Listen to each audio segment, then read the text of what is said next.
Setiap perusahaan Anda harus peduli dengan UMKM yang ada di sekitar Anda. Hampir 60% pekerja kita itu pendidikannya maksimum SMP. Good it's not enough. Yes. Ya, we got to be great. Benar ya?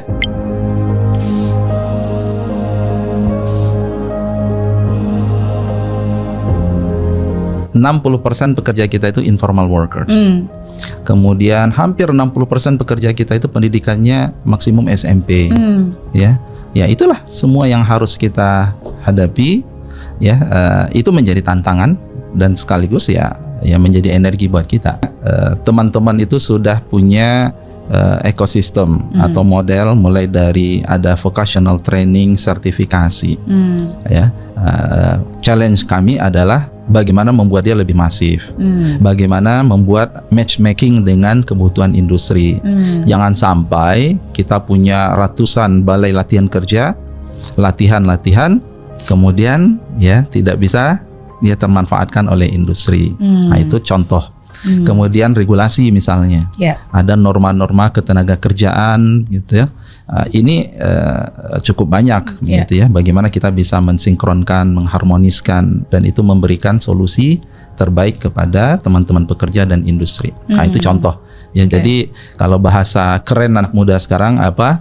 Good to great misalnya. Ya, itu saya nggak tahu tuh, belajar dari Miss Mary ini gimana ya.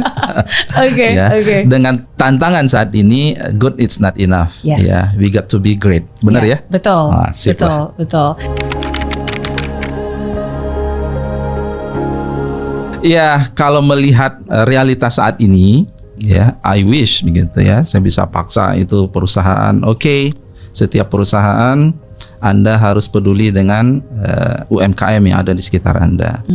Ya, karena ini adalah permasalahan kita adalah care and concern gitu ya. Kemudian saya ingin bangkitkan dulu itu istilah saya itu adalah cita-cita bersama. Ya, tidak ada gunanya ya kita berada dalam satu ekosistem yang dekat, kita kemudian gedungnya tinggi perusahaan, kemudian sebelah kita UMKM yang kemudian mereka berjibaku dengan keseharian gitu ya. Jadi saya sangat ingin bahwa hayo ekonomi yang kita bangun, kalau Pak Presiden itu kan ekonomi Pancasila itu bersama tuh. Oke, ya. Jadi ya kalau ya kita bisa create regulasi mewajibkan mereka untuk membina sekian UMKM. Sekarang ada regulasi mempekerjakan 2% pekerja disabilitas. Nah, itu kalau kita bisa lebih paksakan gitu ya. Ya artinya ya kita punya penduduk Indonesia sekian besar ini, ya kita harus punya cita-cita bersama gitu. Ya, disitulah saya akan yakin kalau punya cita-cita bersama, ya kita nggak ada isu lagi nih sekarang gitu ya. Jadi semua itu inklusif ya. Pengangguran itu tidak lagi dilihat hanya ini bukan hanya masalah Anda tidak skill dan seterusnya, tapi juga ada kepedulian kan bersama. Itu gotong royong itu dulu kan itu yang kita inginkan ya.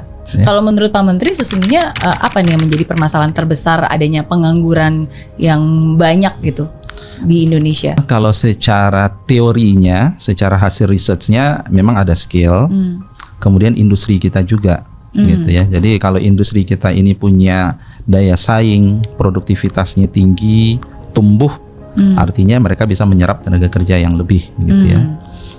Ini yang akan kita coba galakkan, bagaimana kemudian kita concern dengan produktivitas. Kita akan gulirkan ya gerakan peningkatan produktivitas nasional. Ya, itulah yang menumbuhkan daya saing industri kita. Kemudian dari situ nanti ada bagian lain yang kita mempersiapkan tenaga kerja. Sinilah nanti kemudian terjadi ya match antara pekerja dengan dunia industrinya. Itu mimpi besarnya seperti itu ya. I wish I have such power ya.